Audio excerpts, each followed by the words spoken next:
Former NRL player Joe Williams says he still plans to pursue a career in politics despite the backlash over his refusal to stand for the national anthem during an Australia Day ceremony.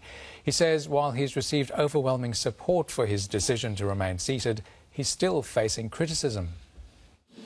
Joe Williams isn't one to back down from a fight. He says becoming a boxer has helped him battle depression, lessons he then passes on as a mental health advocate and motivational speaker. Do I still have suicidal thoughts? Yeah, I do. Do I still battle the long days? Yeah, I do. If you give up, you end up being knocked out or beaten, like in the ring. Last month he was named Australia Day Citizen of the Year by Wagga City Council.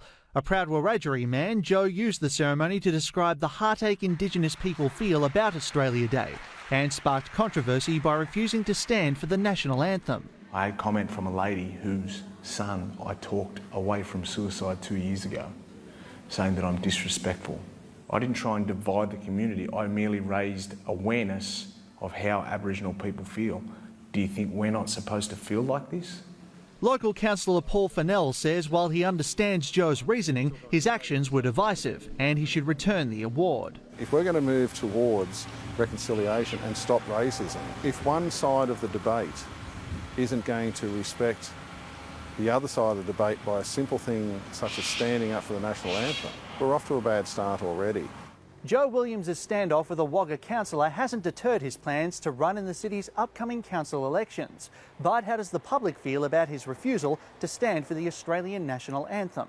Initial reaction is, yeah, it was disrespectful, but after seeing what he had to say on it, I can sort of understand why he'd choose to do that. I think he's standing up for his own right, well, sitting down for his rights in this case. And Joe's resolve, local elders say, would make him a successful councillor. My advice to Joe, if I'm going to give him advice at all, don't try to please everybody, mate. The anthem is not inclusive. So how can we respect something that doesn't include us?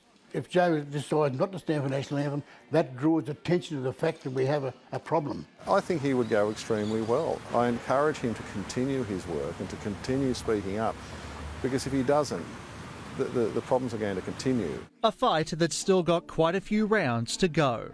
Manny Tsigas, SBS World News.